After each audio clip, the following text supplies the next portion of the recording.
ইউকেতে আসছি মোটামুটি 1.5 বছরের মতো হয়ে গেছে। তো 1.5 বছর আমি ম্যানচেস্টারে ছিলাম। ম্যানচেস্টার থেকে আমি নতুন একটা সিটিতে মুভ করছি। সিটিটার নামটা পরে বলতেছি। আপাতত এই জায়গার যে অবস্থানটা আমি দেখাই। ঠিক আমার পেছনে আটলান্টিক মহাসাগর, আর আটলান্টিক মহাসাগরের একটা পার বলতে পারেন। এটা হচ্ছে একটা মেরিন ড্রাইভ ওই এলাকাটার। আর ম্যানচেস্টার থেকে 2 দিন আগে রওনা দিছিলাম, মোটামুটি 80-90 মাইল দূরে এই এলাকাটা। তো মোটামুটি রাতে ড্রাইভ করে যখন লন্ডনোতে, জায়গাটার নাম হচ্ছে লন্ডনো, সেখানে ঢুকছি। এইরকম বেড়ারা আমাদের স্বাগত জানাইছিল। এখানে হচ্ছে প্রচুর পরিমাণে শীত থাকে এবং সে খুব মনোযোগ দিয়ে দেখতেছে আমি কি করতেছি। এই বনে বাজারে এইগুলাতে হাঁটাহাঁটি করে ঘাস খায়। তো খুবই এক্সট্রিম সুন্দর জায়গাটা। পেছনে পুরোটা হচ্ছে আটলান্টিক মহাসাগর, আর নিচে ক্লিফগুলা দেখেন, পানি ক্লিফ একসাথে মিলেমিশে একাকার, সেই সাথে পাখি, গাংচিল আর সুন্দর ওয়েদার, সব কিছুই অনেক মনোমুগ্ধকর, খুবই অ্যামাজিং।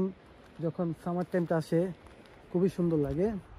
এবং আমি আমার গাড়ি নিয়ে আসছি, আমি একজনকে দেখতেছি, সে হচ্ছে তার সাইকেল রাইড করে এই হিলে উঠতেছে।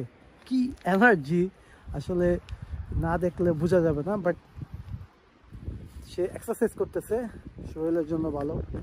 তো নতুন একটা সিটিতে আসছি, সিটিটার নাম হচ্ছে ক্ল্যান্ডিনো, বা ইংলিশে যদি বলা হয় সেটা হচ্ছে লন্ডনো। এটা নর্থ ওয়েলসের একটা জায়গা। তো জবের পারপাসে আসা হয়েছে, সামনে আরও এক্সপ্লোর করবো। খুবই সুন্দর একটা জায়গা এই প্লেসটা। Hi mate. Yeah. Alright. Yeah, fine mate. So সে হচ্ছে তার সাইকেল দিয়ে ট্রাভেল করতেছে। ওই যে আবার গাড়ি নিয়ে অনেকে এই জায়গাটা সামিট করে, খুবই সুন্দর। উইকেন্ডে মানুষ আরও বেশি আসে, সামনে সামার আসতেছে, আরও অনেক মানুষ আসবে। তো আমি একটু সামনের দিকে যাব, এক্সপ্লোর করবো, সেগুলো আপনাদের সাথে আজকে একটু শেয়ার করবো। যদিও আমি এখন রেগুলার ব্লগ দিতে পারি না, বাট আমি ট্রাই করবো আপনাদের টুকটাক ব্লগ দেওয়ার জন্য। রোড থেকে এখানে একটা পাহাড়ের উপরে, পাহাড়টা থেকে সামনে একটা হয় সমুদ্রটা দেখা যাবে। আর খুবই সুন্দর একটা সানি ওয়েদার, যদিও সানি ওয়েদার প্রচণ্ড পরিমাণে বাতাস। তো এখন একটু জায়গাটা একটু এক্সপ্লোর করে আপনাদের একটু দেখাই। রোদটা উঠে, রোদ খুবই মাইন্ড ফ্রেশ হয়ে যাচ্ছে রোদটা পেয়ে।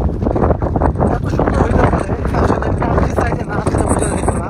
কারণ ছিলাম তো ম্যানচেস্টার সিটিতে, সিটিতে প্রচুর পরিমাণে বিল্ডিং, প্রচুর ব্যস্ততা থাকা হয়তো, এখনও ব্যস্ত। উইকেন্ড যার জন্য হচ্ছে আমি আসছি। কিরকম পাচ্ছেন আমি জানি না,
পাহাড় সমুদ্র সব একসাথে আজকে ভ্রমণ হয়ে গেল।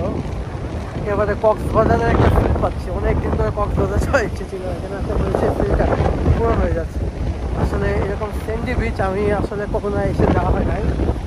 খুবই মনটা একটু ফুল লাগতেছে, মনে হচ্ছে অনেকদিন পরে মাইন্ডটা ফ্রেশ হয়ে যাবে। প্রচণ্ড ঢেউ, প্রচণ্ড বাতাস, অসাধারণ ভিউ। এই জায়গাটা ঘুরবো ফিরবো, দেখাবো আপনাদের। আজকে ছোট্ট